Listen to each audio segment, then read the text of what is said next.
আসসালামু আলাইকুম। Hello everyone, কেমন আছেন সবাই? আশা করি সবাই খুব ভালো আছেন। আলহামদুলিল্লাহ আমরাও বেশ ভালো আছি। চলে আসলাম আরেকটি নতুন ব্লগ নিয়ে আপনাদের সামনে। আমি ফারহানা, ব্লগ বাই সেহেরস মম থেকে। আজকের ব্লগে আপনাদের সাথে যা যা শেয়ার করব সব কিছুই কিন্তু ঘটেছে আমার অনুপস্থিতিতে।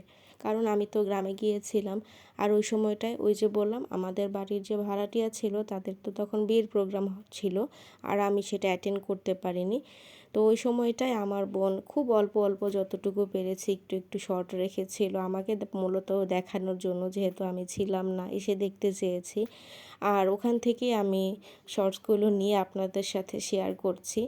আর আমার বোন অ্যাকচুয়ালি আমি না থাকলে বা আমি জোহার সাথে না গেলেও একা একা কোথাও যায় না, যে কারণে প্রোগ্রামগুলো সেভাবে অ্যাটেন্ড করেনি, যদিও বা ও বাসায় ছিল। তো অফিস থেকে আসার পর বাকিটা সময়ও বাসায়ই ছিল, আব্বু আম্মু প্রোগ্রামগুলো অ্যাটেন্ড করেছে। তো ওনারা তো ওইভাবে আসলে ভিডিও করতে পারেন না, তাই ও হচ্ছে যখন একটু নিরিবিলি ছিল বা আমার ফুপিও কিছু ভিডিও করে এনে দিয়েছিল, সেগুলোই আর কি ছোট ছোট শর্টস আকারে আমার কাছে ছিল। তো ছাদের উপরে আর কি ওনারা এভাবে প্যান্ডেল করেছিলেন, আমি ছাদের গাছগুলোকে সাইড করে রেখে গিয়েছিলাম। আর এখানে হলুদের জন্য স্টেজ করা হয়েছিল, এটা অনুষ্ঠান শুরু হওয়ার আগের মুহূর্তে আমার বোন করে রেখেছিল, তবে প্রোগ্রামের কোনো ভিডিও করতে পারেনি, কারণ অনেক রাত করে তারা প্রোগ্রাম শুরু করেছিল। আর ওই সময়টায় কি পরিমাণ শীত ছিল সেটা তো আপনারা সকালের কুয়াশার ভিডিও দেখে বুঝতে পেরেছেন। আমি ঠিক ওই কঠিন শীতের মধ্যেই গ্রামে গিয়ে ঠান্ডা লাগিয়ে একদম অবস্থা খারাপ করে ফিরে এসেছি। তো যাই হোক, ওদের প্রোগ্রামটা ছোটোখাটোর মধ্যে নাকি বেশ ভালোই হয়েছিল। হলুদের অনুষ্ঠানে বাইরের তেমন কেউই ছিল না, জাস্ট ওনাদের আত্মীয় স্বজন আর হচ্ছে আমাদের বিল্ডিংয়ে যারা আছে আর কি, ওরাই অ্যাটেন্ড করেছিল। তো রাত করে হলুদ দেওয়ার কারণে আর এত শীতের জন্য সেভাবে আম্মুও বেশিক্ষণ ছিল না, খাওয়া দাওয়া করে চলে আসছিল। আর বাসায় এসেই সবাই পরে একসাথে খেয়ে নিয়েছিল, যেটা আমার বোন বলল। তো আন্টি বাসায় খাবার পাঠিয়ে দিয়েছিলেন ওই দিন। সম্ভবত চিকেন বিরিয়ানি রান্না করা হয়েছিল আর কি। তো আমাদের বাসার সামনে যখন রান্না করছিল তখন আমার বোন আবার একটু ভিডিও শর্টস নিয়েছিল। আর এরপরে খাবার দাবার রেডি হয়ে যাওয়ার পরে তখন আন্টি নিজেই বাসায় এসে দিয়ে গেছে, কারণ আব্বু তো রাতে একটু আর্লি খাওয়া দাওয়া করে ইনসুলিন দেওয়ার জন্য। তো এই কারণে আন্টি বললো যে প্রোগ্রামে লেট হয়ে যাচ্ছে, তখন খাবারটা আর কি আগে আগেই দিয়ে গিয়েছিল। তখন বাসায় বসে সবাই খাওয়া দাওয়া করার পরে আম্মু আবার অনুষ্ঠান যখন শুরু হয় তখন গিয়েছিল হলুদ দেওয়ার জন্য। আন্টি ডেকে নিয়ে গিয়েছিলেন যে আপনি এসে একটু হলুদ দিয়ে যান। এছাড়া বাসায় আর অন্য কেউ আর অ্যাটেন্ড করেনি।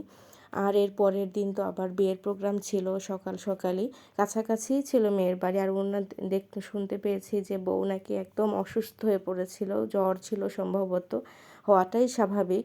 একই সাথে প্রোগ্রামগুলো পরপর পড়াতে মানে বউ অনেক সিক হয়ে গেছে। তো এরপর বউ বাসায় আসার পরে তখন একটু ভিডিও নিয়েছিল আমাকে পাঠানোর জন্য। তো আমার কাছে ওর শাড়ির কালারটা অনেক অনেক ভালো লেগেছে, মানে এত সুন্দর একটা কালার।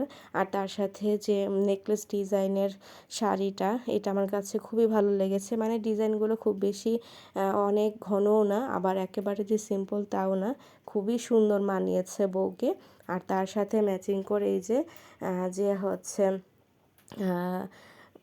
গ্রুম, তারও কিন্তু শেরওয়ানিটা একেবারেই ব্রাইডের সাথে সেম কালার ছিল, তোকেও বেশ মানিয়েছে। তার পরের দিন সকালবেলা আবার বউ ভাতের প্রোগ্রাম ছিল, ওই দিন দেখলাম খুব সুন্দর একটা লাইট কালারের শাড়ি পরেছে, হালকা পিঙ্ক টাইপের লাগছে ভিডিওতে, জানি না সামনাসামনি হয়তো ল্যাভেন্ডারও হতে পারে। তো ওই দিনটাও দেখলাম খুবই সুন্দর লেগেছে। আর ওই দিন আমাদের বাসায় সবাই গিয়ে খাওয়া দাওয়া করেছিল, কিন্তু আম্মু যায়নি, সরি আমার বোন যায়নি, ওর তো অফিস ছিল সেদিন। তো অফিস থেকে এসে তারপর দেখলো যে আন্টি ওর খাবারটা বাসায় পাঠিয়েছে, আর আমার ফুপি আব্বু আম্মু সবাই গিয়ে প্রোগ্রামে খেয়ে এসেছিল। তো এই আর কি একদমই ছোট আকার একটা ব্লগ আপনাদের সাথে শেয়ার করলাম। আমারও খুব খারাপ লেগেছে যে বাড়িতে একটা অনুষ্ঠান কিন্তু আমি থাকতে পারলাম না। আন্টিরাও বেশ মন খারাপ করেছে, বিশেষ করে জোহার জন্য, কারণ জোহা ওনার বড় ছেলের বিয়ের সময় অনেক এনজয় করেছিল। বিয়ের যখন হলুদের প্রোগ্রাম ছিল ও প্রায় 2-3 ঘন্টা হচ্ছে ছাদে নাচানাচি করেছে, খুব আনন্দ করেছে ও একাই। আর ওর সাথে সাথে তাদের অন্যান্য আত্মীয় স্বজনরাও অনেক এনজয় করেছিল। ও শুধু শুধুমাত্র ওর আনন্দ দেখে। এই কারণেই মূলত আন্টিদের আরও বেশি মন খারাপ ছিল যে এতদিন পরে বাড়িতে একটা অনুষ্ঠান হচ্ছে আর জোহামনি থাকবে না, ও থাকলে সবাইকে মাতিয়ে রাখে। তো কিছু করার নেই, ওনাদেরও আসলে হাতে সময় ছিল না, আর আমিও যে থেকে যাব তখন গ্রামের বাড়িতে যাওয়ার আর সময় তেমন একটা থাকবে না, হয়তো বড়জোর 1 সপ্তাহই থাকতে পারতাম। আর অতটুকু সময়ের জন্য এতদিন পরে গিয়ে মন ভরে না। আর মাও তখন মন খারাপ করে যে অনেক দিন পরে আসলে একটু বাড়িতে থাকতে পারলে না। যত দিনই থাকি না কেন, যদি 2 মাসও থাকি তাও মা বলবে যে আর কয়টা দিন থেকে যাও। তো এই আর কি, আমাদের সব কিছু মিলিয়ে টাইম না ম্যাচ হওয়াতে অনুষ্ঠানটা অ্যাটেন্ড করতে পারলাম না। তবে ওদের জন্য অনেক অনেক দোয়া থাকবে যে সামনে ওদের যে নতুন লাইফটা আসছে সেটাই যেন সবাই মিলে একসাথে ভালোভাবে থাকতে পারে, যেহেতু ওদের এখন পর্যন্ত জয়েন্ট ফ্যামিলি, বড় ভাই ছোট ভাই তাদের বউ বাচ্চা নিয়ে মার সাথে একই সাথে থাকে।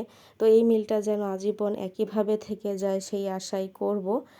আর আমাদের সাথে ওদের সম্পর্কটা কতদূর আরও একসাথে আমাদের থাকা হবে সেটা জানি না, তবে আন্টিদের ইচ্ছা যতদিন তারা নিজেদের বাড়ি করতে না পারছেন ততদিন সবাই মিলে আমাদের সাথেই থাকবেন। ইনশাআল্লাহ দেখা যাক, আশা করব আজীবনই তাদের সাথে এরকম একটা সম্পর্ক থাকবে। আমরাও যখন ভাড়া ছিলাম একটা সময়, তখনও কিন্তু আমাদের সাথেও, আমাদের যারা বাড়িওয়ালারা ছিলেন তাদের সাথেও এরকম সুসম্পর্ক ছিল। চলে আসার পরেও কিন্তু তাদের সাথে একই রকম সম্পর্ক এখন পর্যন্ত আছে। তো এটাই আর কি কথা, মানুষের মধ্যে কোনো ভেদাভেদ থাকে না যদি তাদের মধ্যে মিল থাকে বা আন্ডারস্ট্যান্ডিং থাকে, একজনের বিপদে আরেকজন এগিয়ে আসবে, এটাই স্বাভাবিক। আমার আব্বু যখন অসুস্থ ছিল তখনও কিন্তু আন্টির ছেলেরা খুব হেল্প করেছে, কারণ আমাদের বাসার গলির ভিতরে তো অ্যাম্বুলেন্স ঢোকানো যেত না, তখন আব্বুকে বাসা থেকে অ্যাম্বুলেন্স পর্যন্ত নেওয়া আনা অনেকটাই কষ্টের ব্যাপার। তো ওই সময়টায় কিন্তু ওরা অনেক হেল্প করতো। আবার যখন আব্বু একেবারে উঠে দাঁড়াতে পারতো না তখন থেরাপি দেওয়ার সময়ও লোকের প্রয়োজন পড়তো, ওই সময়টাও কিন্তু ওরা এসে হেল্প করেছে। তো এভাবেই আর কি মিলেমিশে আমাদের দিনটা পার হয়েছে। আশা করি সামনের দিনগুলো ভালো কাটবে ওদের সাথে। তো নতুন দম্পতির জন্য সবাই দোয়া করবেন যেন ওরা সুখে শান্তিতে থাকতে পারে এবং সবার সাথে মিলেমিশে থাকতে পারে। আজকের ব্লগটি এখানে সমাপ্তি টানছি, খুব সংক্ষিপ্ত একটা ব্লগ দিলাম। জানি না আপনাদের কেমন লাগবে, এলোমেলো লাগতে পারে, একটু ক্ষমা সুন্দর দৃষ্টিতে দেখবেন। এখানে সমাপ্তি টানছি। আল্লাহ হাফেজ, আসসালামু আলাইকুম।